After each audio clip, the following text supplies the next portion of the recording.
Hola, muy buenas tardes a Hola. todos.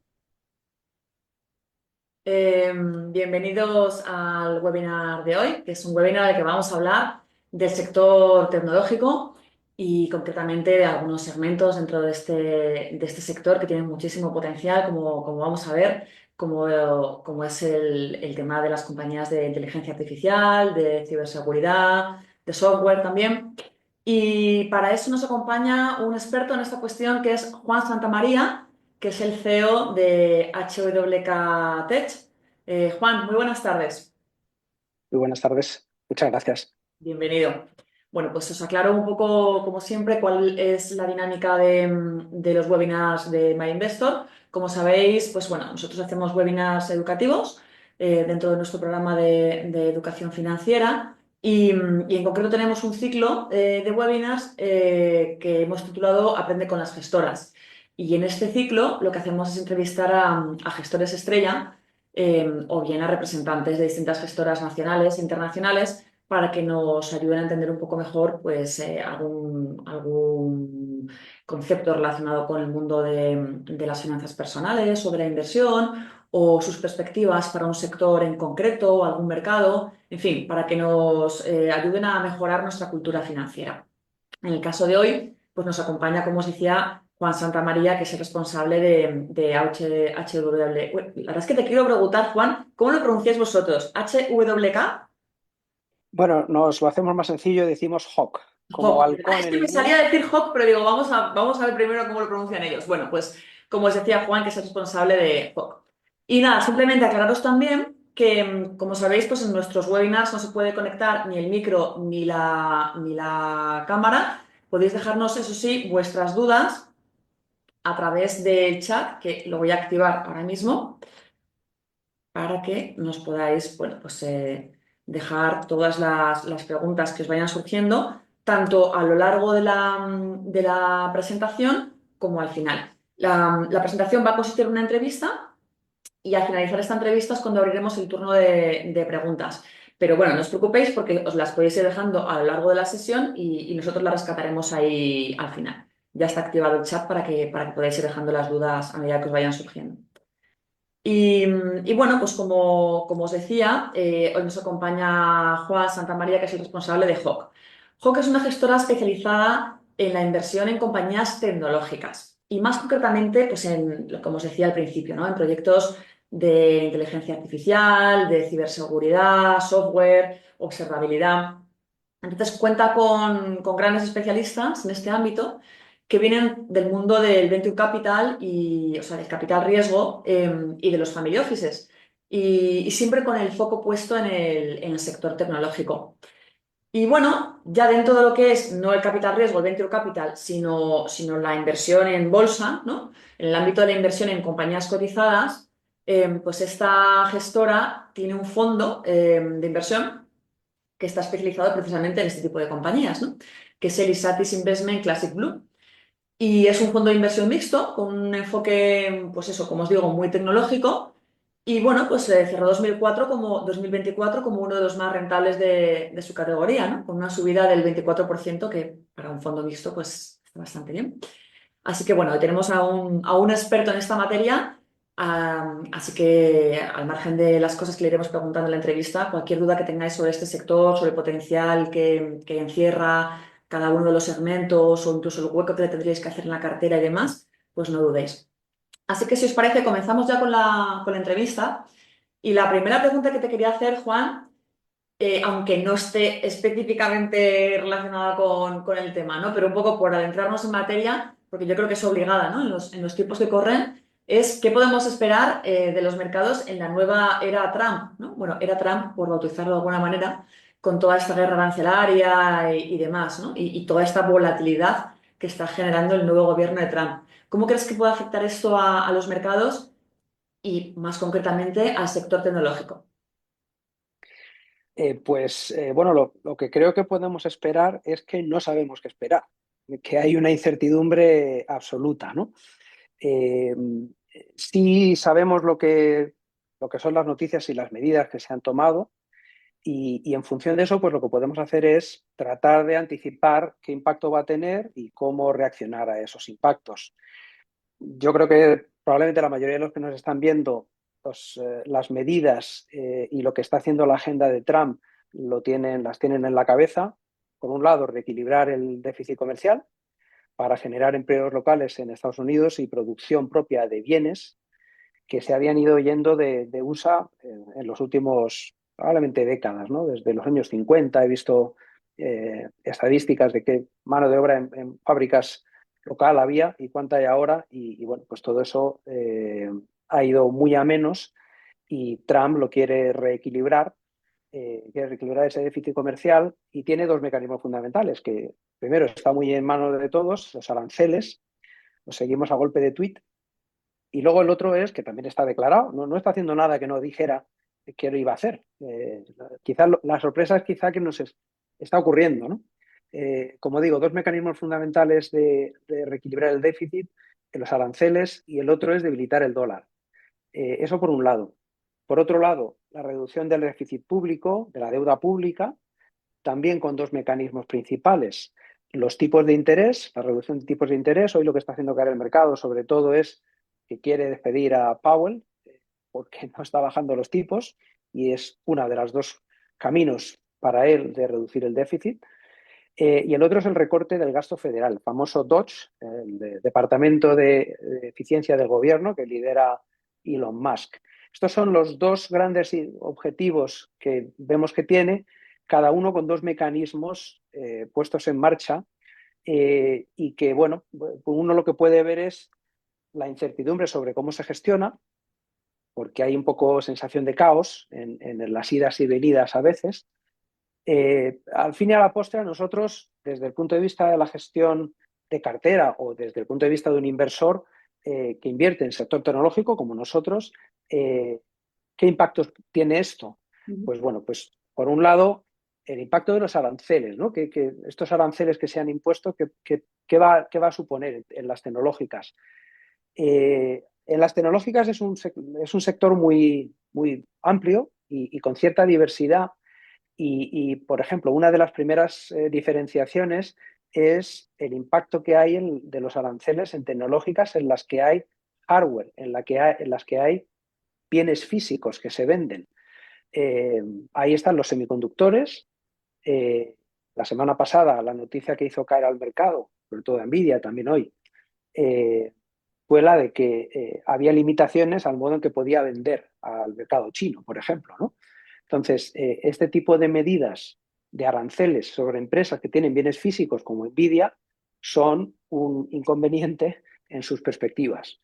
En otro ejemplo de empresas en las que el hardware pesa en sus ingresos y en sus costes y por tanto en los aranceles tienen efecto directo, son algunas de las de ciberseguridad. En ciberseguridad, algunas empresas no tienen ninguna componente de hardware, por ejemplo, los antivirus, pues no hay hardware de por medio.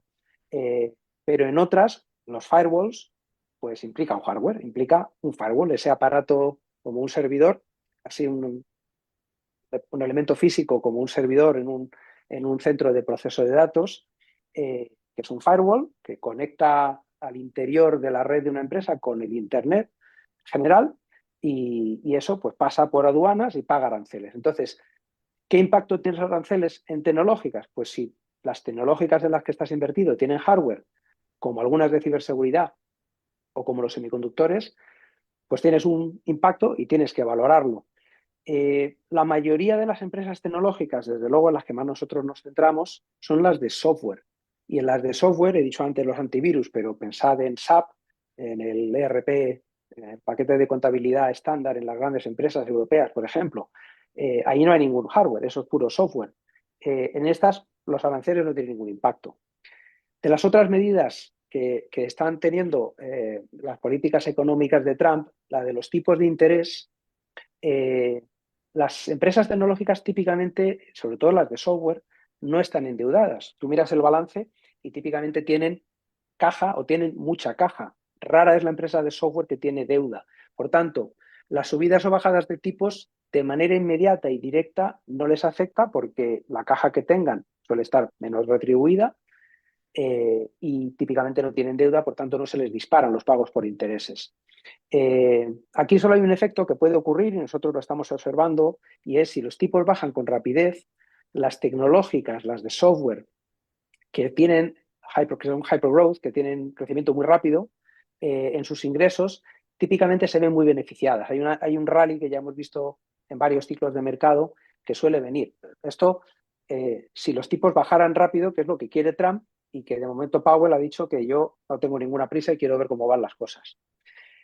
Tercera de las cuatro cosas que he citado, recortes de gasto público. Bueno, las empresas de software y las tecnológicas venden también al sector público. En la medida que Elon Musk y otras iniciativas de racionalización de gasto vayan avanzando, puede haber recortes que afecten a las tecnológicas. Típicamente nosotros esto a medio plazo en realidad lo vemos una oportunidad para que las empresas de software vendan más, porque el modo en que se puede hacer más eficiente el sector público es a través de herramientas software.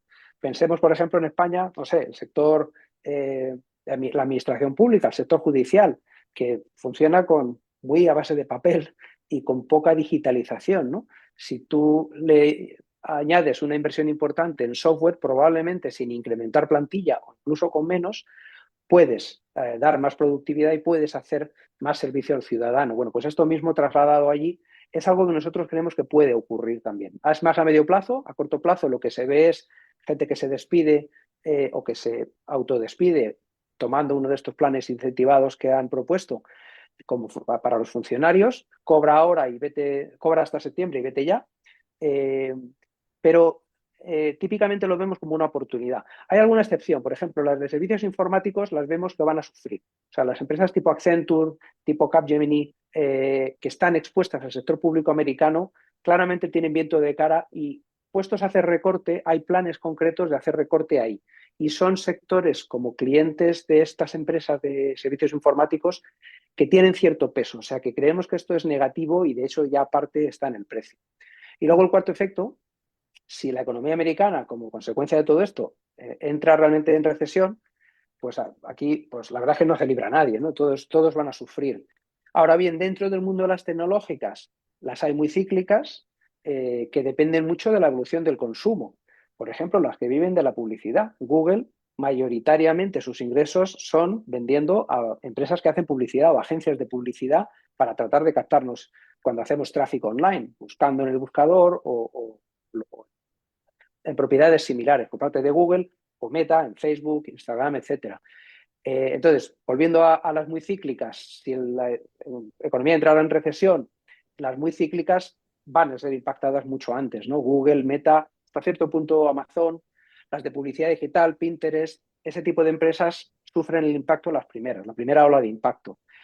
La siguiente ola de impacto que podría haber sería el de las pymes, aquellas empresas de software que viven de vender su producto a las pymes, porque las que viven de vender su producto a las grandes empresas típicamente van a estar un poco más a resguardo del temporal, porque las grandes empresas tienen más resortes para resistir en entornos adversos macroeconómicos. Las pymes pues tienen un acceso al crédito más precario, tienen menos elementos de apoyo llegado una caída de su demanda, ¿no? Como clientes. Entonces, estos dos son los mayores impactos de política económica de Trump con sus mecanismos y este es un poco el análisis de impacto que nosotros hacemos en el Un sector tecnológico. análisis muy pormenorizado, Juan, muchísimas gracias. Pero por resumirlo en un titular, ya sé que es muy complicado porque cada segmento dentro del mundo tecnológico tiene sus pros y sus contras, como nos has ido desgranando, y no es lo mismo el impacto en las big caps que en las pequeñas compañías, como también nos dices. Pero en términos genéricos, ¿crees que el sector tecnológico se ve más afectado que otros sectores o menos por las nuevas políticas de Trump? En principio se ve menos afectado, En principio menos. en principio menos, pero insisto en que el sector tecnológico es muy amplio. Sí, sí, sí, sí, no, Nosotros al eso está sector, claro. Ujú. nosotros al sector tecnológico lo vemos en forma de pirámide en la que hay capas de tecnología. Esas capas de tecnología van de menos a más, hay esencialmente cuatro capas. Por abajo están los semiconductores, que son los que configuran la materia prima de los servidores, que son las nubes, ¿vale? Que sería la segunda capa, es decir, las nubes de Amazon, la nube de Microsoft o nubes equivalentes, que es donde se alojan los sistemas informáticos, los datos, las bases de datos, esa sería la segunda capa. La tercera capa es lo que llamamos el middleware, que son aquellas aplicaciones que hacen que todo eso funcione con los clientes finales. Y luego la cuarta capa, que es la punta del iceberg o la punta de la pirámide, que es lo que ven los consumidores o los clientes empresariales. Si eres consumidor, pues Adobe o Outlook. Y si eres cliente empresarial, pues un software de CRM como Salesforce, etcétera. Entonces, estas cuatro capas, como digo, nosotros las capas intermedias las vemos menos expuestas a adversidad macroeconómica. La capa de arriba es muy especial, ¿vale? La que es la que ven los consumidores finales o los clientes empresariales finales, y depende de que sean consumidor o cliente empresarial. Y luego la capa de abajo de los semiconductores es la que quizá más atacada está ahora mismo, es la que, por ejemplo, year to date, desde el 1 de enero, es la que más ha sufrido. ¿Por qué? Pues porque es también la que más había subido. ¿Al calor de qué? De la otra cosa que no hemos mencionado hasta ahora, que ha estado marcando los mercados financieros recientemente. Una es Trump. Desde que Trump gana las elecciones, primero el subidón de que va a ser un presidente pro economía, y luego la guerra de aranceles, y de repente pues mucha incertidumbre que hace que se pare la sensación de que esto puede ir bien. La otra, como digo, es la inteligencia artificial, que si pensamos a 1 o 2 años atrás, desde que aparece OpenAI, ha revolucionado el mundo de las tecnológicas. Eso hizo que Nvidia de repente fuera la reina de todas las cotizaciones, en los mercados cotizados, pero también ha hecho que haya llegado a un punto en el que es difícil ver la nueva sorpresa desde la chistera que sale, ¿no? Entonces, todo esto, esta evolución de la inteligencia artificial, hay un comentario que veo por ahí aparecer, engancha con el comentario que estoy haciendo, y aparece DeepSeek, aparecen estos modelos muy baratos y empieza a tenerse la sensación de que los semiconductores pueden no tener demanda infinita, pueden estar a punto de empezar a crecer mucho más lento. Y entonces, donde había valoraciones con una expectativa muy espectacular de crecimientos y, por tanto, con unas cotizaciones muy, muy espectaculares, de repente aquello pierde glamour, ¿no? Entonces, estamos un poco en esa mezcla de las dos. Por eso, cuando me preguntabas, ¿las tecnológicas pueden estar...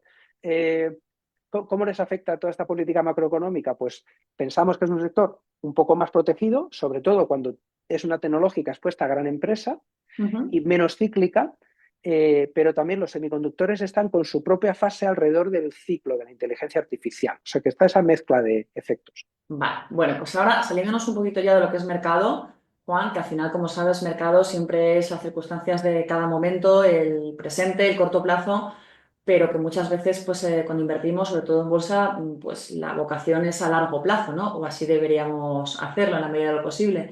Entonces, más allá de todas estas, llamémosle turbulencias y del impacto que pueden tener en las diferentes compañías tecnológicas que nos has explicado muy bien, desde un punto de vista ya teórico, tú, Juan, eres un gran defensor de que este sector, de que el sector tecnológico es la mejor apuesta de cara a largo plazo, incluso en comparación con el resto de sectores, ¿no? O sea, de hecho, no ves necesario diversificar la cartera invirtiendo en diferentes sectores, ¿no? Porque eso vaya a aportar una mayor optimización del riesgo, ¿no? Sino que tú tienes un punto de vista que en este sentido es un poquito a contracorriente del estándar, ¿no? En el mundo de la planificación financiera y abogas por eso, ¿no? Por concentrar la inversión en el sector tecnológico, ¿no? Sin necesidad de diversificar. ¿Cuáles son tus argumentos para apoyar esta visión, Juan? Sí, vamos a ver. Por un lado, llevo una serie de años metido en esto y he observado ciclos de subida, ciclos de bajada, y por tanto, yo como postura personal y el resto de mis socios en la gestora nuestra, todos somos gente que ha vivido de la tecnología, del mundo, del sector tecnológico. Hemos sido los 6 socios ejecutivos, o sea, directivos de empresas de servicios informáticos o de software.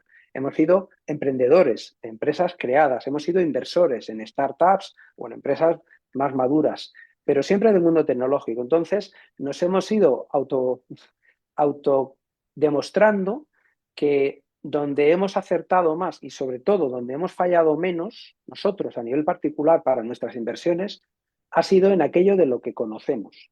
Por tanto, nuestro dinero lo invertimos en nuestros fondos y solo invertimos nuestro dinero en esto.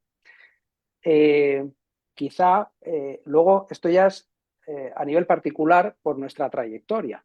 Cuando uno mira la evolución de, por ejemplo, el sector de software en cotizadas desde hace 10 años, que lo tengo delante así en una gráfica paralela que tengo, y ahora os digo los datos.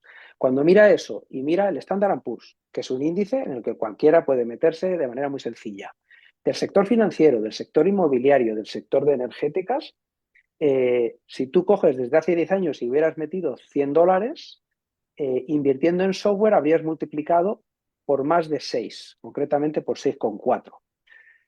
O sea, tendrías $640 más o menos, con tus $100 hace 10 años. En el S&P tendrías, en vez de 640, tendrías 340, un poco más de la mitad, aproximadamente la mitad. Y cualquiera de los otros sectores que he citado, el financiero, el inmobiliario o la energía, tendrías menos, o menos de multiplicar por 3, o menos de multiplicar por 2, o casi empatar en energéticas. O sea, tenías $100 y ahora tenías ciento y pocos dólares.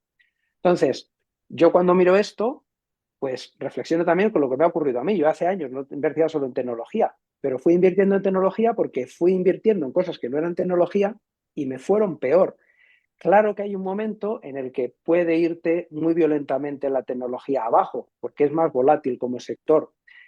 Por ejemplo, si hubieras invertido en el pico de 2022, de 2021, perdón, antes de que los americanos empezaran a subir los tipos, pues hubieras tenido una caída, habrías tenido una caída potente, más potente que los otros sectores que he dicho.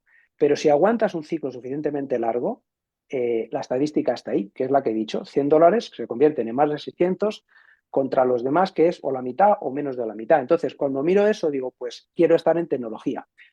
Si Pero no soy una un persona... momento, Juan, hablas de los últimos 10 años que efectivamente han sido espectaculares para el sector tecnológico, pero si nos remontamos un poco más, si vemos estadísticas a 20, a 30, 40 años, con una visión un poquito más larga, ¿sigue siendo tan positivo el Sí, comportamiento del sector? sí, nosotros seguimos una tabla en la que tenemos los retornos del Nasdaq, por tomar un protocolo de medida, desde más o menos el año 72, creo recordar que es, un poco antes de la crisis del petróleo.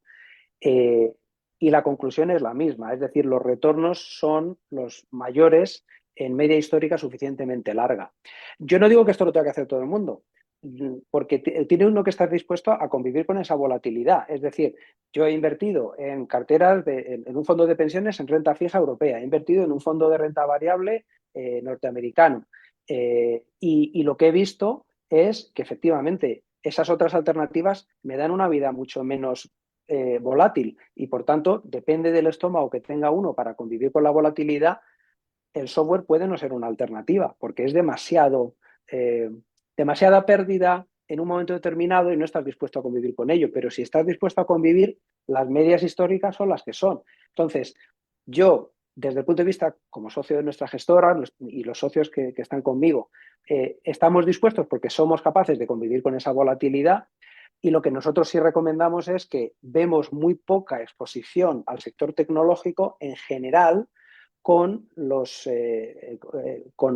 en el asset allocation que tiene la gente en su portfolio. El otro día veía una estadística de los americanos. En general, la población americana tiene mucho americano tiene renta variable. En España hay mucha gente que no tiene ni siquiera inversión en renta variable. Sí, Y de sí. los que tienen, la proporción de inversión en el sector tecnológico es muy baja, porque es percibido como un sector, pues, sobre todo volátil, ¿no? Eso es lo que yo creo que tiene que ir cambiando, porque cuando uno ve los retornos y está dispuesto a aguantar suficiente tiempo esa volatilidad, va a tener una componente de mayor rentabilidad o habría tenido una componente de mayor rentabilidad y nosotros pensamos que en el futuro ese comportamiento va a seguir siendo así. Al final, la tecnología es la fuente de productividad. Pensemos en la inteligencia artificial. Podremos pensar que puede haber sobreprecios en algunas empresas o no, pero que es una revolución que nos llega a todos, como fue en su momento los móviles o las nubes o Internet. Bueno. Y ya por acabar de hacer de abogado del diablo, Juan, es verdad que, bueno, pues que el sector tecnológico ha tenido un comportamiento extraordinario en los últimos años y que muy posiblemente lo siga teniendo en el futuro, pero claro, no es tampoco la inversión ideal para aquellos que quieren cobrar dividendo, ¿no? Entiendo yo, porque suelen ser compañías muy growth, muy centradas en reinvertir los ingresos para seguir creciendo, ¿o me equivoco? Vamos a ver, el dividendo es una parte de la rentabilidad. Bueno, yo también en todos estos años pues he visto muchas empresas que tienen alta rentabilidad por dividendo, pero luego el precio de la acción no hace más que caer. El que quiera, fenomenal, que se ponga a cobrar dividendo como un loco y ver la acción caer año tras año. En tecnológicas la perspectiva es un poco distinto. Yo en esto pienso un poco en el ejemplo, no sé, de Inditex en los primeros tiempos. Eh, yo no sé qué política tenían de dividendos, pero intuyo que al principio eh, el fundador, señor Amancio Ortega, cuando monta su negocio al principio, no se pagaba dividendos, reinvertía los beneficios permanentemente en nuevas vías de expansión y crecimiento. Si tú le pides en aquel momento que se pague dividendos, le estás poniendo palillos en la rueda para crecer. Y hoy probablemente pues no sería la superempresa que es, ¿no? El coloso que ha llegado a ser. ¿Por qué? Porque esas reservas las reinvirtió. Entonces, en software, esto es un poco así, pero hay una característica específica del software que probablemente no todo el mundo conoce, y es el parámetro del margen bruto.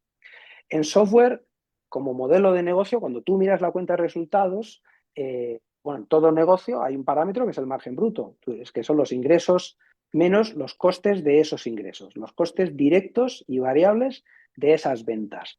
Eso es el margen bruto.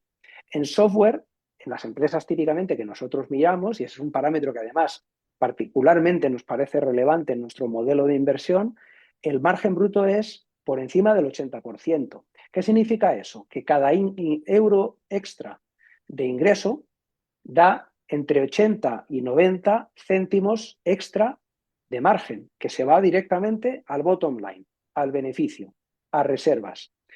Si tú tienes ese modelo de negocio, que no lo tienen otras empresas, casi ningún sector tiene un modelo así, ¿vale? A ti lo que te interesa es, si ves que vas a poder seguir creciendo ingresos a una tasa alta, no repartas las reservas. Reinviértelo en vías de expansión de esos ingresos. ¿Te interesa más crecer al doble en 3 años, por decir un parámetro, y esperarte a cobrar dividendos dentro de 3 años, o a pensarte si quieres pagarte dividendos dentro de 3 años, que hacerlo ahora, porque te estás poniendo una zancadilla a ti mismo? Ese crecimiento que podrías tener reinvirtiendo ese margen bruto tan alto te daría unos beneficios mucho mayores en 3 años o en un periodo de horizonte que tú quieras considerar, ¿no? Entonces, en el mundo del software, este parámetro del margen bruto cambia todo desde esa perspectiva. Por eso las startups necesitan hacer rondas en las que vivan primero de sus inversores hasta que cojan una posición y empiecen a vivir de sus clientes, porque lo importante es apalancar en ese margen bruto tan alto la capacidad de crecer los beneficios futuros. Entonces, Ujú. visto con esta perspectiva, en el mundo de tecnológicas y particularmente de software, eh, el cobrar dividendos es completamente secundario. Es más, típicamente es mala cosa, es un mal síntoma. Significa que el equipo directivo de la empresa no encuentra dónde dedicar esas reservas para seguir creciendo más rápido y, por tanto, estás mirando una empresa de perfil de crecimiento más bajo típicamente. Tampoco es malo, todo tiene su precio y su múltiplo, pero en software el que haya poco dividendo o que haya menos empresas que dan dividendo no es un problema, es intrínseco y muy ligado, en mi opinión, a ese parámetro del margen bruto.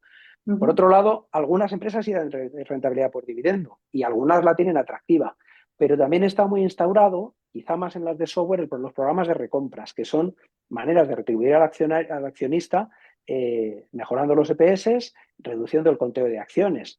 En software también, y no me quiero extender mucho más en esto, tienes los planes de remuneración con stock options. Entonces, ese es un equilibrio específico de sector. Nosotros como inversores especializados lo miramos mucho y tiene que haber una cierta armonía entre las acciones que creas para dárselas en remuneración a tu equipo directivo y a tus empleados. Ujú. El programa de recompra de acciones y potencialmente los dividendos. Y todo eso, bueno, pues da un equilibrio que hay que verlo en el contexto de la valoración. pero no es un problema dar menos dividendos porque en realidad típicamente a lo que estás apostando es a un crecimiento mucho más fuerte y a un potencial de dividendo mucho mayor a medio plazo. Bueno, es otra estrategia, está claro. Bueno, estamos hablando del sector tecnológico como un todo, pero lo cierto es que hay segmentos bueno, pues que ahora mismo presentan mejores perspectivas que otros, son más punteros. Hablábamos de la inteligencia artificial, de la ciberseguridad y bueno, luego el sector del software, que es omnipresente, lo ha estado siempre y siempre seguirá estando ahí, ¿no? ¿Qué proyección ves tú en cada uno de ellos, Juan? ¿Y qué potencial crees que presentan en bolsa? O si hay algún otro segmento que te parezca muy puntero, ¿nos lo puedes mencionar? Pues vamos a ver, por un lado comentar el tema de las valoraciones que hay en este momento, ¿vale? Porque eso es lo que afecta a todo el sector. La gente tiene la percepción de que hay unas valoraciones infladas porque los índices han recorrido mucho, ¿no? Y todo hay que ponerlo en su contexto. Los índices han recorrido mucho y eso es cierto, pero los fundamentales, los ingresos y los beneficios de las empresas de software en particular también han recorrido mucho. Es decir, que cuando miras los múltiplos, que es lo que nosotros típicamente miramos sobre ventas, el múltiplo de cuánto es el enterprise value, el valor de la empresa, dividido entre las ventas que hace o las ventas que tiene proyectadas para los próximos 12 meses. Y el mismo parámetro de enterprise value sobre el EBITDA o el PER. ¿Vale? Típicamente en tecnológicas el PER lo vas a mirar en menos empresas y vas a mirar en más empresas o el EV/EBITDA o el EV/Sales o el enterprise value sobre los ingresos. Entonces, mirando estos múltiplos, y de nuevo, mirando los últimos 10 años, por ejemplo, en este momento estamos en la media del múltiplo histórica. Es decir, que no hay una sobrevaloración cuando uno mira los múltiplos. Estamos en 7 veces ventas, 7,3, cuando la media histórica de los últimos 10 años es de 7,6 veces ventas en el mundo del software. Por tanto, como contexto general, no parece que haya una sobrevaloración. Los índices han recorrido mucho, pero es que las empresas han ido muy bien. No sé, Zoom multiplicó por 5 sus ventas en 2 años.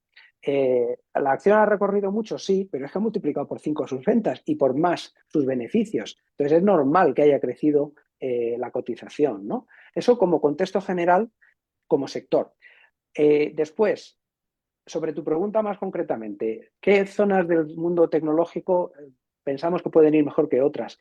Vuelvo al concepto de la pirámide que antes contaba, esas capas de tecnología sobre las cuales se construyen las demás, ¿no? Por ejemplo, semiconductores, que es la de abajo. He descrito 4 capas. La capa de semiconductores, que es la de abajo, que ha sido la reina de la bolsa en los últimos 2 años, Nvidia como máximo exponente, a nosotros nos da particular cautela, nos provoca particular cautela en este momento. No porque pensamos que se haya agotado lo que tenían que aportar, pero sí porque el mix, la mezcla de proyecciones de crecimientos y de expectativas de valoración alrededor de esos crecimientos ha llegado a un punto en el que probablemente hay más riesgo a la baja que al alza. Es decir, Nvidia el año pasado creo que el crecimiento fue de 112%. El previsto para este año por consenso de Bloomberg es un 56%.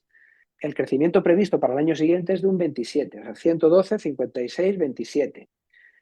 ¿Nvidia va mal? No, es fantástica, es una empresa fabulosa, pero el crecimiento decelera.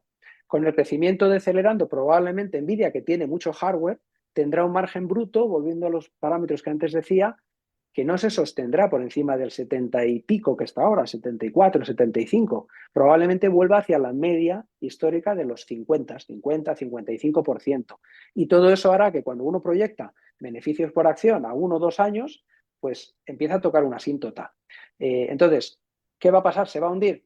Bueno, no lo creo. La empresa sigue ahí, es el líder de la inteligencia artificial a efectos de semiconductores y de las futuras factorías de IA que llegarán, que van a estar, que van a revolucionar las economías, pero en la valoración hoy ya está. Entonces, cualquier sorpresa a la baja en esas expectativas, por detalle de matiz que suponga, probablemente sea un castigo que puede ser de cierta intensidad. Entonces, en la primera capa de la pirámide que he descrito, los semiconductores, nosotros somos muy cautelosos y en este momento no tenemos posición, por ejemplo, ¿no? Sí vemos el potencial de que si los mercados se dan la vuelta, Trump acaba con la guerra de aranceles, hombre, igual que han sido de las que más han sufrido, pues tiene cierta pinta de que podrían ser de las que más recorran al alza rápido al principio.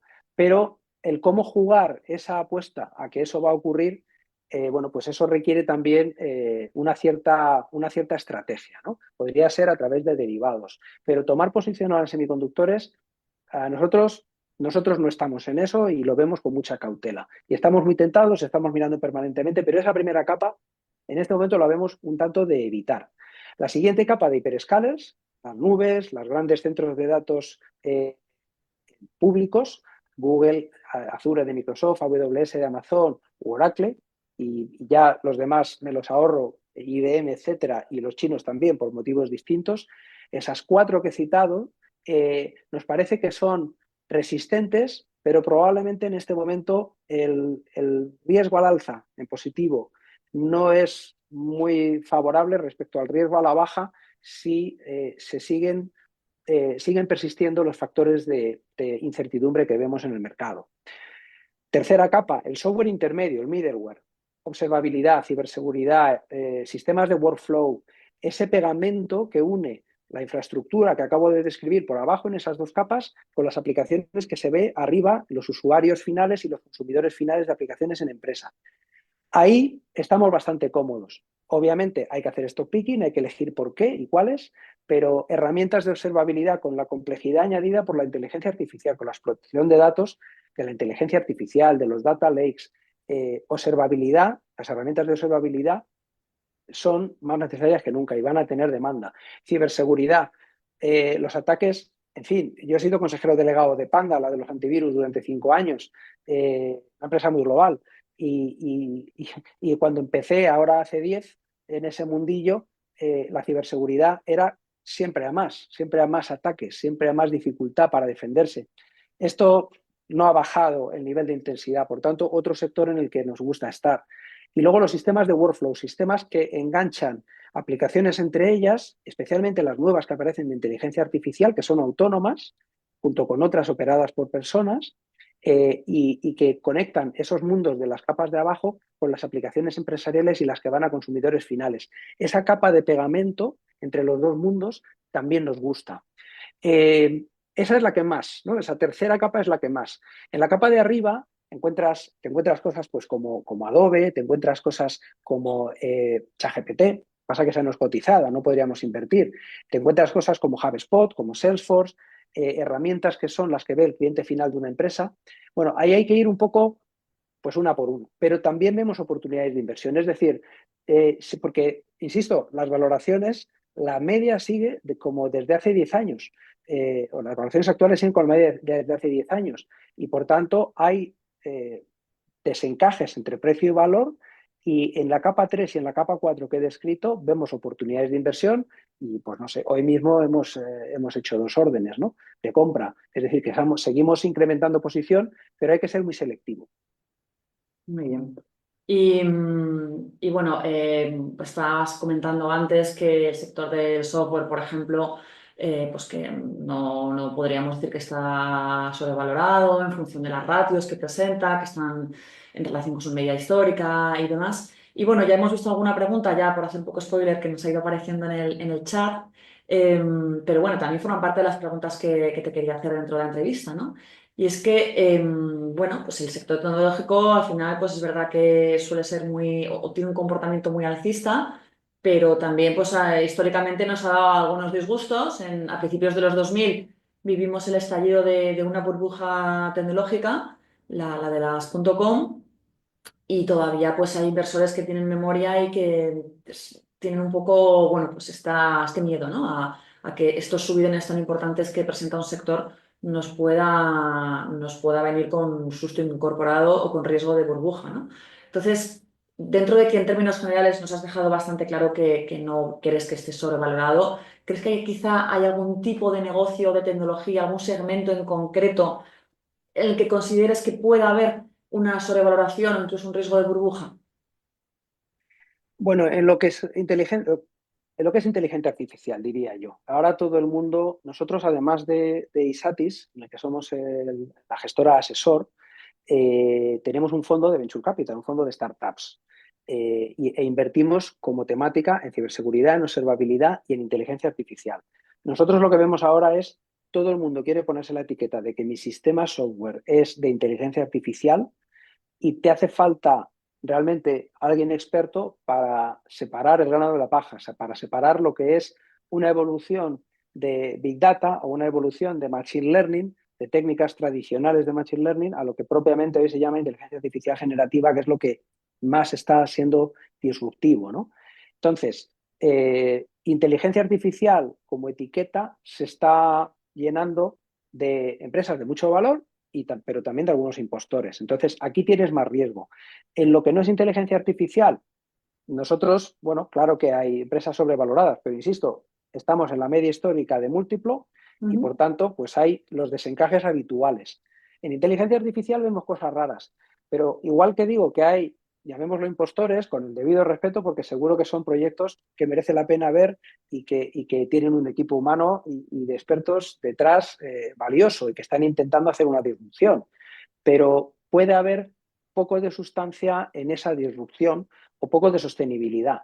Al mismo tiempo que vemos eso, vemos, hace poco publicamos un post en nuestra página de LinkedIn donde veíamos que algunas de las empresas de IA que se están anunciando ahora como los pioneros, no sé, Midjourney, Cursor, Runway, Perplexity, Synthesia, que son empresas que han conseguido generar ingresos recurrentes por encima de 100 millones de dólares, es la cohorte, el conjunto de empresas de nueva generación que antes ha llegado a 100 millones de dólares por delante de otras generaciones de disrupciones, de estas de las nubes o de los móviles o de Internet que yo contaba antes, ¿no? Entonces, comparado con la burbuja de las .com, puede haber alguna similitud y yo creo que es muy distinto el mundo en el que nos encontramos. Ha habido un rally de inteligencia artificial y eso probablemente hay una inflación en algún colectivo de empresas que se venden como inteligencia artificial, pero hay datos duros, hay datos meritorios más que nunca, de récord, en cómo de rápido han llegado a 100 millones de ingresos recurrentes. No es empresa sin modelo de ingreso. 100 millones de dólares en menos de 2 años y he citado 5 y en la lista había bastantes más. Es decir, que aquí hay sustancia. Igual que hay algunos impostores y hay cosas que pueden ser burbuja, pero más en el mundo de no cotizadas que de cotizadas. En cotizadas, fíjate además que están llegando más tarde. OpenAI no cotiza. Y miras otras del sector tecnológico, no tanto de IA, todas están ralentizando la salida a bolsa. Entonces, en el mundo cotizado, por un motivo o por otro, están llegando más filtrados los proyectos y digamos que hay un poco más de calidad desde esa perspectiva en los sistemas de Y, evaluación. y Juan, y hay quien habla de que el mundo cripto podría ser quizá una de esas áreas en las que podría haber riesgo de burbuja, ¿no? En el ámbito tecnológico. ¿Cómo lo veis vosotros? Bueno, es un ámbito que está fuera de nuestra zona de especialización. Igual algún día nos metemos, pero nosotros, el mundo cripto no es un modelo de software, no es un modelo de tecnológicas como el que nosotros miramos. Nosotros miramos eh, empresas en las que hay ingresos recurrentes, alto gross margin, un cliente final típicamente empresarial que paga por una funcionalidad real. Criptomonedas es otro mundo. Claro que hay un stack de tecnología, una pirámide como la que he descrito antes específica para ese contexto, pero digamos que la dinámica de las empresas de cripto nosotros no la seguimos, no Vale, tenemos vale, sin opinión a problema. priori. Bueno, pues vamos a centrarnos ya en vuestro fondo, Juan, el Isatis Investment Classic Blue, que por cierto he puesto el leasing en el chat, por si alguien quiere meterse en el buscador de fondos de MyInvestor y brujulear, ver la ficha, el folleto y bueno, ver un poco los datos del fondo, ¿no? Y aprovechar que tenemos hoy a Juan con nosotros para preguntarle alguna duda concreta, ¿no? Sobre este producto. ¿Podrías, Juan, hablarnos del fondo? ¿Cuál es la filosofía de inversión, el enfoque, la metodología? Sí, es un fondo, bueno, es un fondo de liquidez diaria, solo especializado en tecnológicas, o sea, solo invertimos en tecnológicas. Esto es quizá lo que más nos diferencia. ¿Y por qué? Pues porque, como comentaba antes, el proyecto nace de poner en común a 6 socios, que son todo personas de este sector, el sector tecnológico, que han pasado por posiciones de ser directivo, emprendedor, inversor en empresas tecnológicas y que sobre todo, por lo que son es expertos de esto todo lo experto que se puede ser, porque el sector tecnológico es muy amplio. Eh, Como gestora nos hemos rodeado de analistas financieros que siempre te hacen falta para completar el análisis y la gestión de la cartera. Y luego hemos invertido nuestro propio dinero, como antes decía. Como hemos ido convenciéndonos de que mejor aquí que en otras cosas, porque somos capaces de convivir con esa volatilidad, pues hemos invertido aquí nuestro propio dinero. Hoy Isatis tiene un tamaño de unos 260 millones de euros, la mayoría todavía está aportado por los socios y es quizá el mayor fondo tecnológico de gestora independiente de España. Y desde nuestra gestora somos el asesor del fondo. En los últimos 3 años, Isatis tiene una rentabilidad del más 33%, frente, por ejemplo, al más 12,5% del Nasdaq. Y este año, que es un año que está siendo duro para todos, acumulamos una caída aproximadamente del 6%, cierre de ayer, que en lo que va de año, frente a, por ejemplo, el Nasdaq que cae un menos 16% al cierre de ayer. Es decir, que nos estamos comportando con más moderadamente en las caídas y mejor en la trayectoria al alza que ha habido, que también han sido 2 años muy fuertes en positivo, los años 23 y 24. Invertimos solo en tecnológicas cotizadas en mercados norteamericano y europeo, norteamericanos, Estados Unidos, Canadá, y europeo, incluido el Reino Unido. Miramos a un universo de tecnológicas de unas 1.300 empresas en esos mercados cotizados que acabo de decir. De esas analizamos un 10%, descartamos muchas por distintos motivos. Tenemos nuestros criterios de exclusión o de cuarentena. Por ejemplo, no nos metemos en salidas a bolsa recientes. Te ponemos una cuarentena de 9 meses. Bueno, pues así ponemos una serie de criterios de exclusión que sobre todo nos han salvado de errores, nos han salvado de fallos, nos ha acumulado todo este conocimiento durante prácticamente 15 años hasta ahora y llegamos de 1.300 a 130. Y de esas decidimos profundizar en unas 70, que son en las que nos metemos con total profundidad a entender la tecnología, el equipo directivo, los números, el producto, el go-to-market, cómo comercializan, etcétera. De esas de 70, tenemos típicamente un portfolio de entre 20 y 24. O sea, tenemos un portfolio concentrado, es decir, pocas. Cuando miras un índice, típicamente hay bastantes decenas, no sé si 60 o 100 empresas en un índice. Aquí nosotros estamos concentrados entre 20 y 24. Intentamos llegar a mucha convicción en una lista corta y ahí pues nos la jugamos a que aquello va a salir bien y además a que vamos a tener menos probabilidad de error. Es tan importante en este sentido fallar poco como acertar. A nosotros es lo que nos ha funcionado bien durante mucho tiempo. Tenemos una estrategia de buy and hold, es decir, compramos pero no hacemos trading intradía. Miramos a 18 meses de tener la empresa en la cartera. O sea, la miramos mucho, en mucha profundidad, hacemos chequeo con clientes, hacemos chequeo con partners, hacemos revisión del management, entrevistas con ex empleados, miramos los números por arriba y por abajo, las presentaciones de resultados a inversores, todo mucho hasta que decidimos invertir y a partir de ahí la vemos como una posición en cartera de medio plazo, 1 año y medio, 2 años. Y típicamente usamos coberturas para cubrir divisa, porque la mayoría de nuestra cartera ha tendido a estar en dólares. Empresas tecnológicas norteamericanas son las que más tienden a poblar nuestra cartera y, por tanto, pues hemos usado coberturas hasta ahora, la verdad es que con muy buen resultado. Hasta este año no hemos cubierto el dólar y nos ha ido bien porque ha ido una nueva tendencia durante muchos años hacia apreciación del dólar y desde febrero pues Isatis tiene cubierta la cartera en dólares, lo que significa que del 1,03 euro dólar que estaba en febrero hasta el 1,15 que está hoy más o menos, ese 12-13% de debilitamiento del dólar nosotros lo hemos protegido.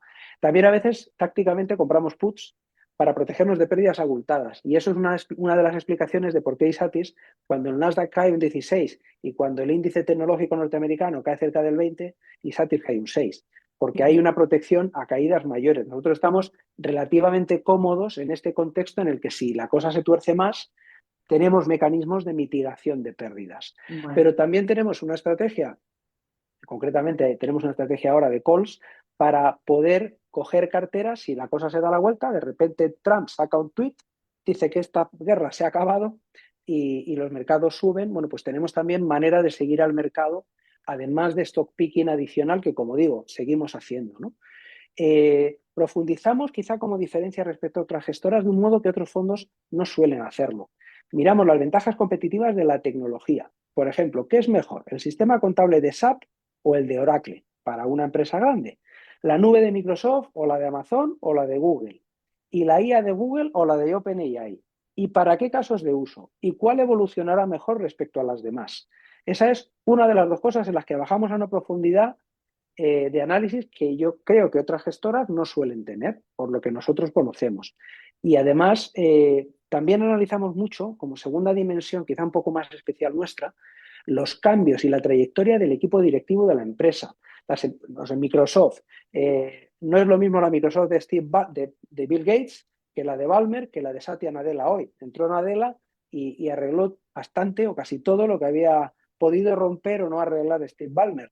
Y lo mismo, pues, desde que sale Jeff Bezos y entra Andy Jassy en Amazon, vemos también una Amazon distinta. Probablemente no ha dejado de innovar, eh, pero sí ha conseguido ser mucho más eficiente y, por tanto, genera una historia de cara a futuro, de proyección de valor muy interesante. Esos cambios de management nosotros lo miramos, da igual el tamaño de la empresa y típicamente estamos poco en las grandes. O sea que si alguien tiene una cartera, no sé, como el Nasdaq, el nivel de solape con la nuestra es relativamente bajo a pesar de ser tecnológico, porque típicamente vamos a empresas de market cap, de capitalización de mercado, de unas decenas de billion, de decenas de miles de dólares, en lugar de centenares o de trillions, ¿no? Ujú. Y no hay automatismos, no hay compras o ventas automáticas definidas por un sistema. Decidimos uno por uno cada valor en cada momento. Esas son un poco las características de nuestra gestión. Vale, bueno, pues un par de preguntas muy, muy, muy rápidas y ya entramos a cuáles son las principales posiciones del fondo, que además yo creo que ejemplifican muy bien un poco pues esa visión que tenéis y vuestra estrategia y demás. Que además nos lo están preguntando en el chat. Si es traspasable el fondo, yo doy por hecho que sí, ¿no? ¿Es traspasable? Sí, Vale. Y cuando decimos que estás pasable, por cierto, aclaro que nos referimos a que se puede realizar el traspaso a este fondo o desde este fondo a otro sin tener que tributar por el camino. Ya sabéis que la inmensa mayoría de los fondos de inversión son traspasables, pero hay muy contadas excepciones, la verdad es que poquísimas, que es cuando el fondo, pues en realidad no es un fondo, sino que es una SICAV porque está registrado en el extranjero como SICAV y entonces ya el mínimo de inversores que se le pone para que sea traspasable es un poquito más alto y puede ser que justo en los primeros pasos pues no tenga ese mínimo, pero bueno, que en este caso es perfectamente traspasable. Y también preguntaban por la inversión mínima inicial. Juan, que no sé si es hay una... una clase que empieza en 10 euros de inversión mínima. Vale, perfecto, que es Hay efectivamente varias clases y la de menor la que inversión es 10 euros. comercializamos en MyInvestor. Así que Sí, bueno, como veis es un fondo que está al alcance de todos los bolsillos. Y ahora ya sí, te iba a preguntar por las principales posiciones del fondo. Te pido también, por favor, que no te extiendas mucho porque ya estamos cerca de las 7 y quiero que haya también tiempo para las preguntas de los asistentes que nos están dejando ya varias dudas. Así que, fenomenal, porque además me gusta ser discreto con nuestras posiciones del fondo, pero bueno, bueno, lanzaré aquí un poco las que las que puedas. más, Ya veis, son más públicas también, relevantes. ¿eh? Enseguida.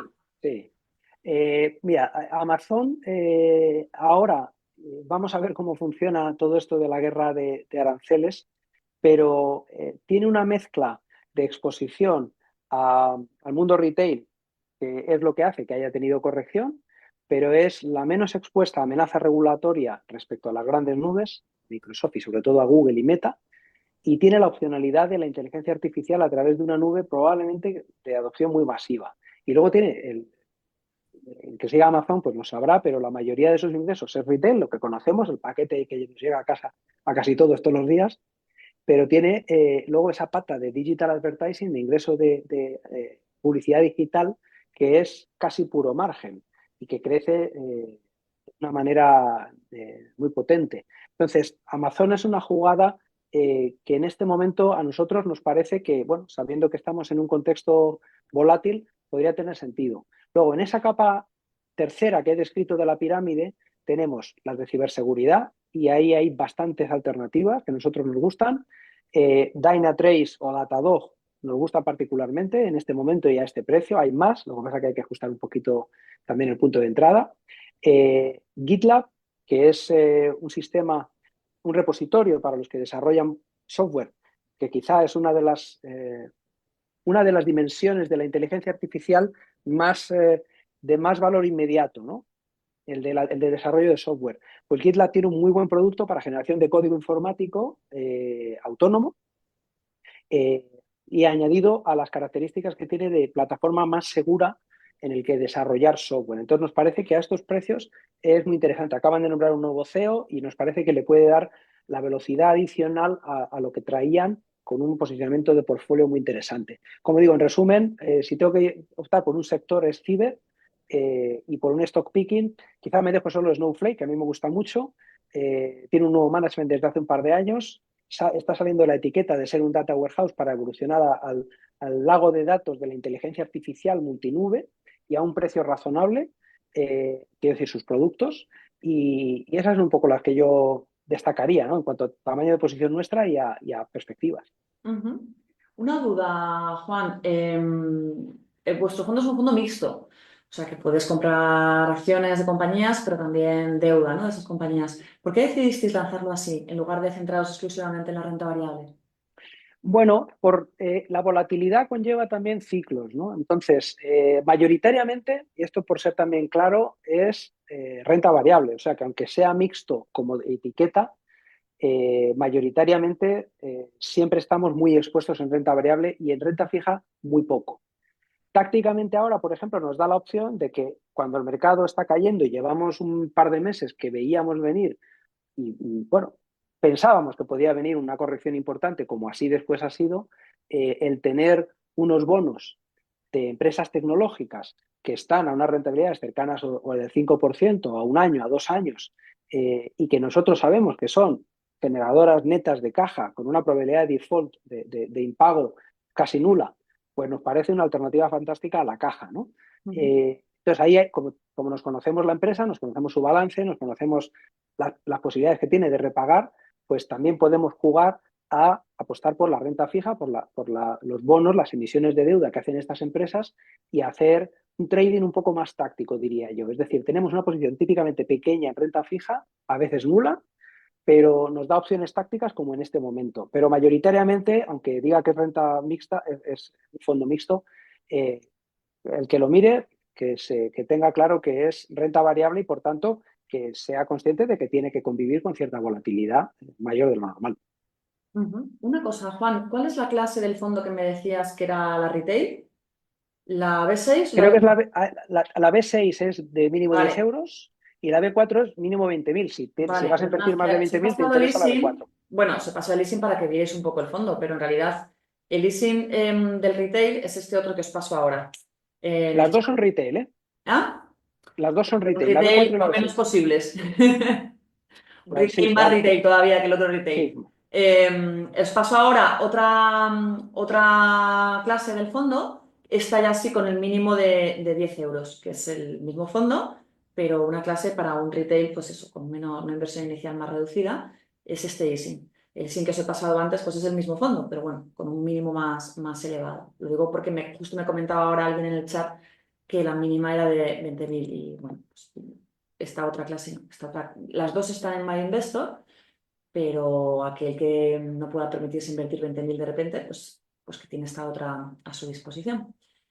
Y bueno, y ya por terminar, Juan, y así ya abrimos el turno de preguntas de los asistentes, te quería preguntar, como experto en tecnología y en inteligencia artificial, eh, bueno, o conocedor al menos, ¿no? de este mundillo, ¿qué papel crees que jugará la inteligencia artificial desde el punto de vista de la tecnología inversora? O sea, ya sabes que hace ya años que hay gestoras que están invirtiendo, ¿no? Precisamente en la inteligencia artificial como herramienta para optimizar sus procesos e invertir, ¿no? Y ser capaz de reunir pues, toda esta cantidad de información brutal que puede incidir en el comportamiento de los mercados y procesarla y bueno, ¿no? y utilizar esa capacidad de la inteligencia artificial para anticiparse a las tendencias del mercado, desligándose al mismo tiempo de los sesgos emocionales, ¿no?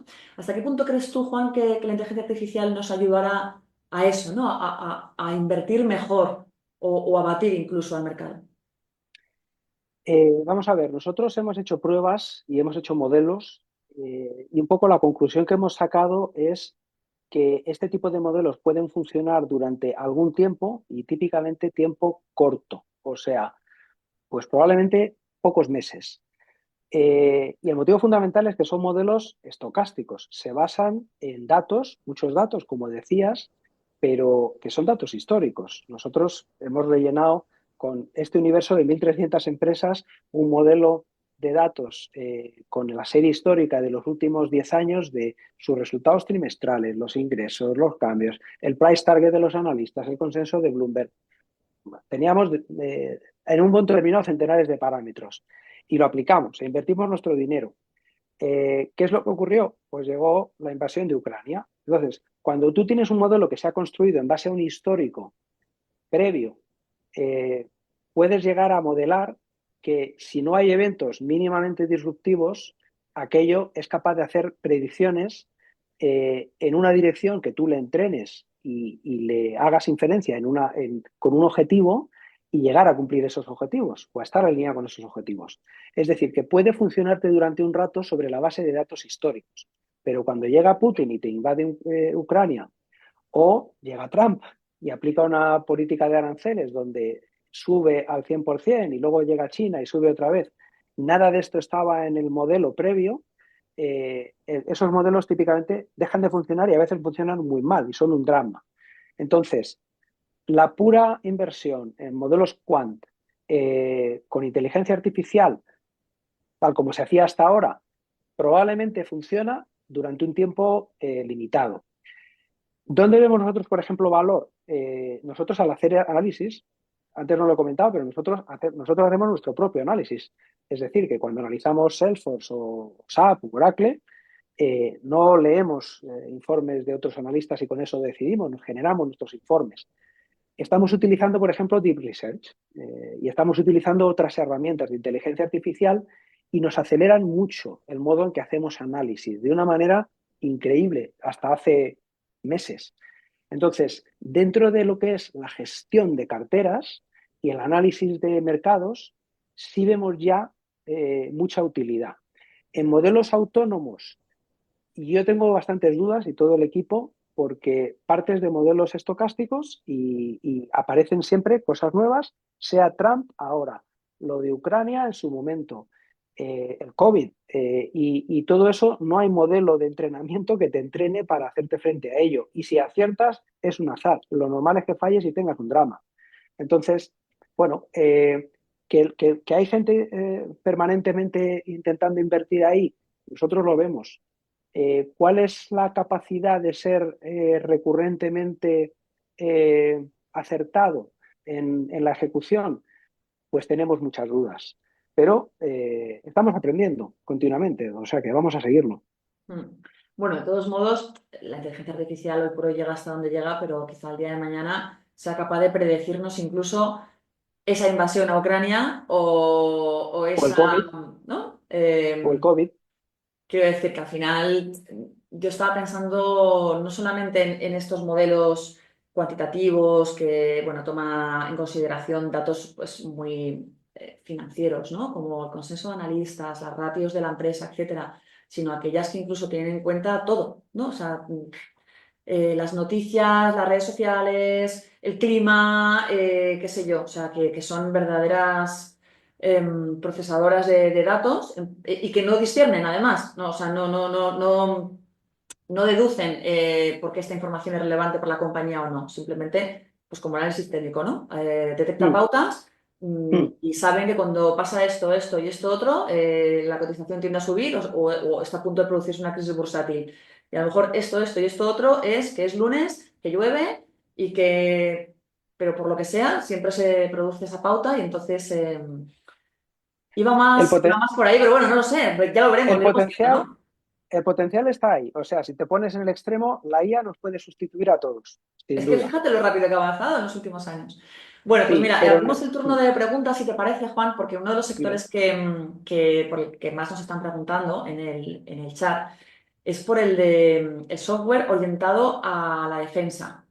Si, entonces te están preguntando, bueno, pues un poco qué potencial de crecimiento le ves, si en concreto pues ves crecimiento en empresas tipo Palantir, Indra o Amper. Eh, Vamos a ver, la primera sí es software del que nosotros tenemos en este universo de 130 que miramos.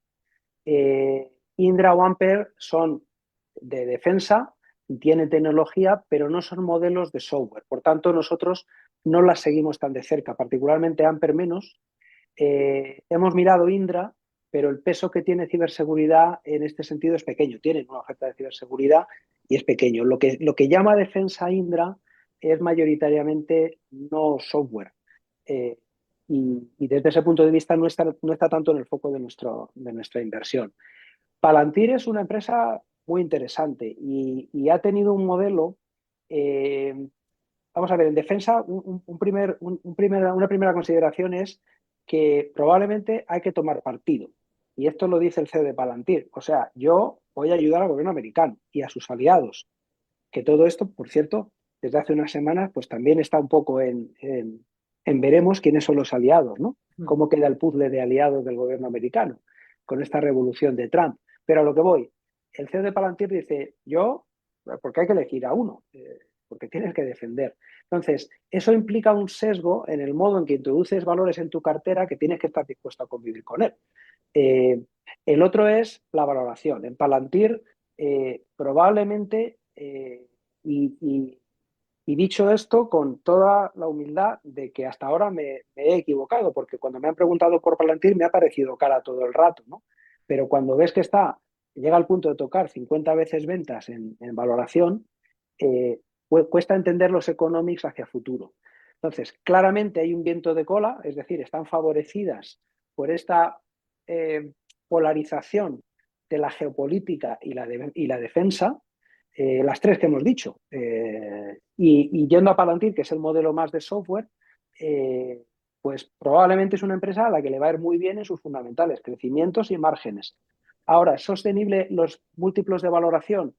Nosotros, cuando miramos las 70 en las que estamos dispuestos a invertir, estas de las que meteríamos entre las 20 y 24 de nuestra cartera, yo diría que no. Hay demasiado riesgo de downside, de que tenga una corrección importante en precio, y en este punto parece que no hay tanto upside, tanto recorrido al alza por sorpresa a más de las ventas que tienen. Pero dicho eso, lo están haciendo fenomenal y el sistema realmente funciona muy bien. La gente, los clientes con los que nosotros hemos hecho checks con clientes y sorprendentemente pues están muy satisfechos, sorprendentemente quiero decir, por el contexto de la valoración, ¿no? O sea, que les da mucho valor y están dispuestos a hacer cosas como hacer una prueba pagando centenares de miles de euros sin saber a priori cuál va a ser el valor percibido, ¿no?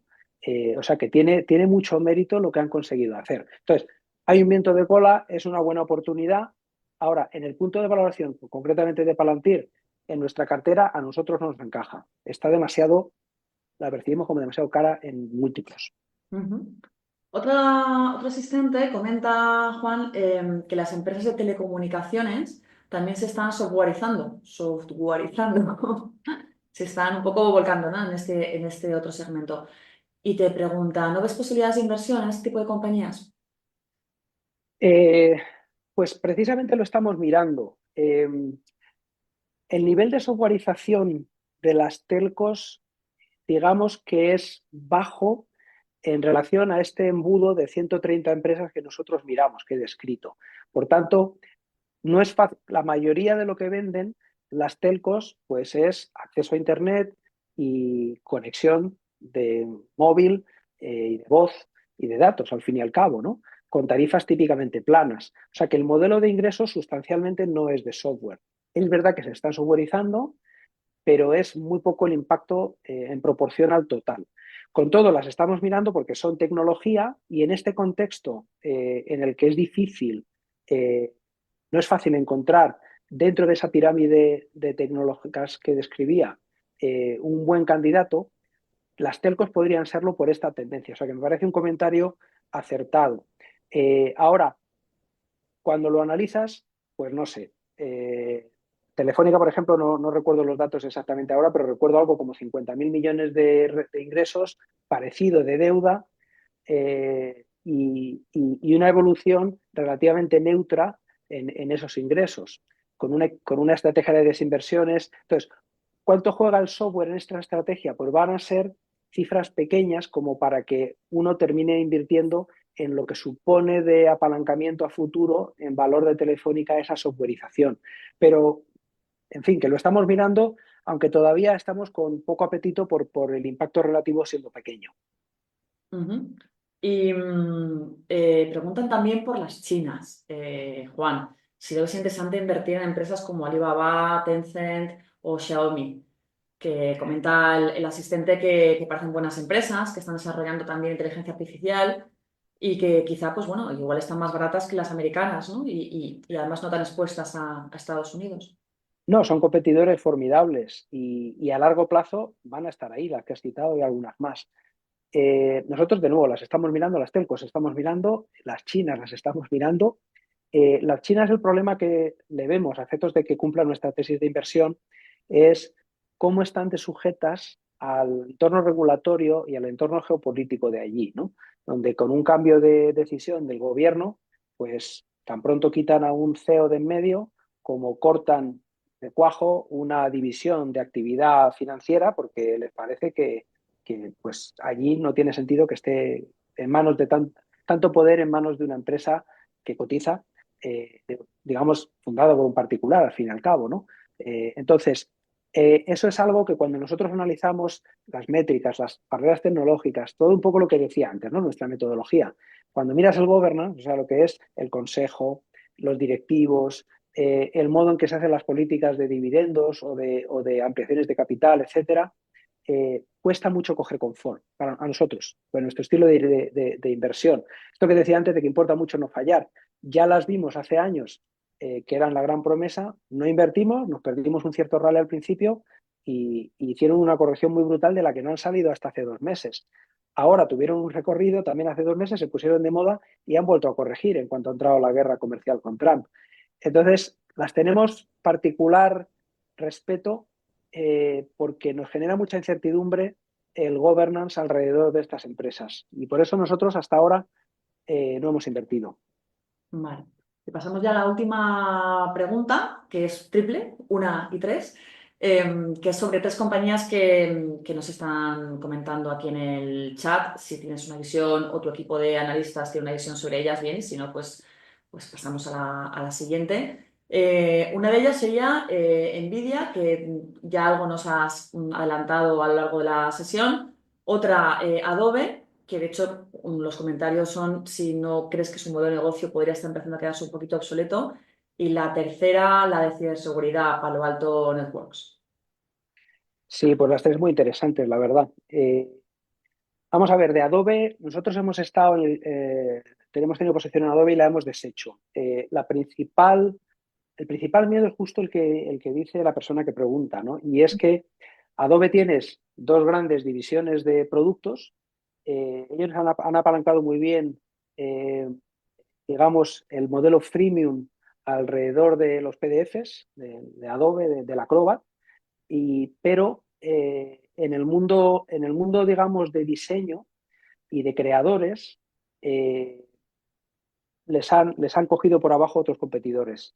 Concretamente, Canva y Figma es tremendo el incremento de ingresos que han tenido de cuota de mercado y se ve difícil, han sacado ahora en esa parte de la iniciativa de Adobe Express, se ve difícil que con eso lleguen a neutralizar el crecimiento tan rápido que ha tenido Canva, que además está haciendo planes para hacer IPO en breve.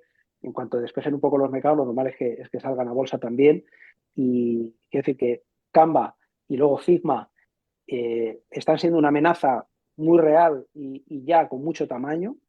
Eso por un lado. Por otro lado, en la pata que vende a agencias y a grandes empresas que hacen publicidad, a los grandes anunciantes, eh, la gran ventaja que han tenido, que era ser el producto workflow completo en el que se metían otras piezas, progresivamente las agencias de publicidad han ido ganando recorrido las más pequeñas y esas ya no utilizan Adobe. Entonces ha ido penetrando hacia la gran empresa el que Adobe no te hace tanta falta y eventualmente ya encuentras grandes agencias y pequeñas agencias y grandes anunciantes que directamente no usan Adobe. Todavía no son muchos, pero la tendencia está ahí.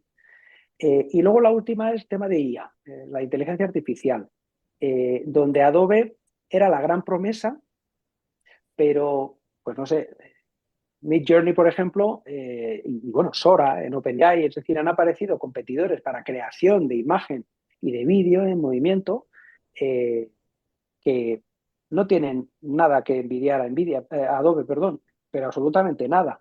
Lo único que tiene Adobe de ventaja, y nos aferramos a ello cuando invertimos, pero hemos perdido la fe en que sea una ventaja competitiva, es que la propiedad intelectual de las imágenes que ha utilizado Adobe en el entrenamiento, en su inteligencia artificial, está respetada con derechos, es decir, tiene los derechos de copyright, en tanto que las otras, pues hay más que dudas, ¿no? OpenAI, de hecho, se piensa que ha utilizado pues, imágenes de Adobe, imágenes de YouTube, etcétera, sin licencia. Entonces, cuando eres un gran anunciante, quieres priorizar esa garantía, eres Coca-Cola, eres Nike, eres una gran marca y vas a utilizar Adobe porque te garantiza que las imágenes tienen copyright, las imágenes con las que ha entrenado su inteligencia artificial tienen copyright, pues hasta ahora pensábamos que era una barrera tecnológica competitiva y empezamos a pensar que no tanto. Entonces, Adobe la estamos viendo que lleva demasiados trimestres en parálisis técnica. O sea, no es capaz de coger el ritmo de la competencia que va muy rápido. Y hemos desistido. La valoración es súper atractiva, o sea, está muy barata. Pero no le vemos el motor que vuelva a darle alas de crecimiento para volver a crecer con holgura por encima del 10%, que ha sido su tónica estos últimos muchos trimestres. Entonces, claro, tiene un margen brutal, un margen de EBITDA cerca del 50%, una generación de caja impresionante, un crecimiento cerca del 10%, pero que sinceramente cada vez va a menos. No le vemos el cambio del punto de inflexión.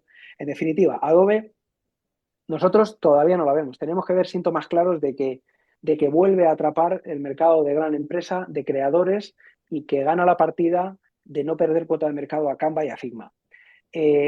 Nvidia, bueno, muy atractiva. El punto está, el viento de cara que tiene ahora con ese punto de inflexión en la demanda, ese crecimiento gradualmente decelerando con mucha intensidad que he dicho antes, pero bueno, que miras y creo, tengo por aquí el dato en algún sitio, creo recordar que estaba a un múltiplo PER, un segundito, bueno, si no lo encuentro, de algo como 27 veces, un PER 27. Es y hace pocos años estaba, hace yo creo que 3 años, estaba en 2,7 billion de beneficio neto, ahora está en 72, o sea, multiplicado por más de 20. Es decir, es espectacular, ha sido espectacular hasta ahora.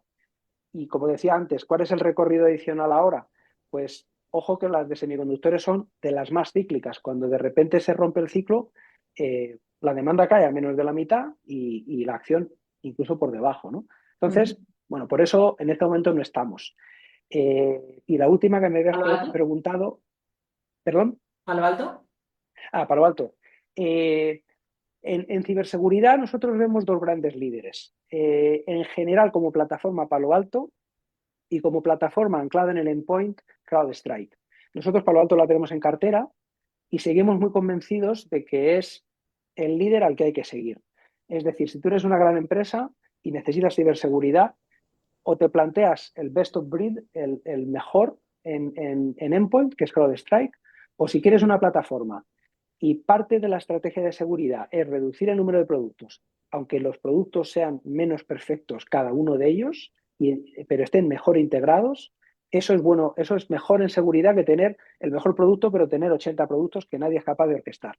Entonces, Palo Alto, esa partida es la que gana en gran cuenta y hasta ahora ha sido una máquina de ejecutar con adquisiciones bien pensadas, con un CEO muy capaz de ejecutar esa regla del 40 que la tienen en más del 50 y con una valoración razonable para un mix de crecimiento y de beneficios y de múltiplos, pues también razonable. Es decir, es líder en segmento grande, probablemente irá hacia el segmento mediano con menos capacidad de penetración, pero acompaña bien con la estrategia de adquisiciones. O sea que nosotros la vemos de manera, en este ciclo de 18 meses, yo creo que llevamos ya más de 24 y no veo momento de soltarla. Bueno, y fuera de concurso, Huawei, que justo me acaba de entrar una duda de otro asistente diciendo, ¿volverá Huawei? Bueno, bueno, es que no sé ni pronunciar. Huawei. Sí, ¿Volverá a ser un líder en tecnología? bueno, vamos a ver, desde el punto de vista de capacidad de oferta tecnológica y de innovación, seguro. Como empresa invertible, vuelvo a las dudas de los mercados chinos que antes decía. La guerra tecnológica, como decía, antes yo fui al CEO de Panda durante varios años y la ciberguerra entre bloques geopolíticos sigue ahí y está especialmente dominante. Huawei es el líder en determinados elementos de las redes de datos y de información y es muy difícil quitarlo porque es muy competitivo, es muy buen producto y es el más barato de lejos. Ahora, desde el punto de vista geopolítico, ¿eso les van a dejar seguir creciendo de manera descontrolada? Pues por mucho que Europa tenga reticencias ahora de Trump, tanto Europa como Norteamérica probablemente no. O sea, no le va a ser fácil a Huawei crecer ahí. Luego, además, Huawei tiene una estrategia también muy diversa. Vuelve a ser una empresa muy, muy diversa, ¿no? Con dispositivos móviles, con software, con equipamiento de red, eh, con el coche autónomo. Es decir, eh, es muy diversa y desde ese punto de vista requiere no encaja del todo en nuestro fondo, ¿no? En nuestro enfoque de inversión en tecnológicas ancladas en modelos de software. O sea que yo particularmente nuestra gestora no la veo, pero claramente es una empresa muy potente que va a ser un líder a mirar permanentemente en el análisis del panorama competitivo. Vale. Pues nada, Juan, ya con esta pregunta ya sí que damos por finiquitada la entrevista de hoy. Y a los asistentes recordaros que el webinar, la grabación de este webinar estará disponible en el blog de educación financiera de MyInvestor a partir de mañana y también en nuestro canal de YouTube. Vamos a colgar no solamente la grabación de este webinar, sino también el audio, que muchas veces nos lo pedís para poder escucharlo pues, en formato podcast, vamos. Y lo colgamos tanto en el blog como en pues, diferentes plataformas de podcast como Spotify o iVoox. Y bueno, pues simplemente ya darle las gracias a nuestro invitado de hoy, a Juan Santamaría, CEO de Hawk Tech Investment. Juan, muchísimas gracias por acompañarnos y por explicarnos también todo el potencial que tiene el sector tecnológico. A todos vosotros, espero que haya sido de interés. Y a los asistentes, pues muchísimas gracias por acompañarnos hoy y que paséis una muy buena tarde.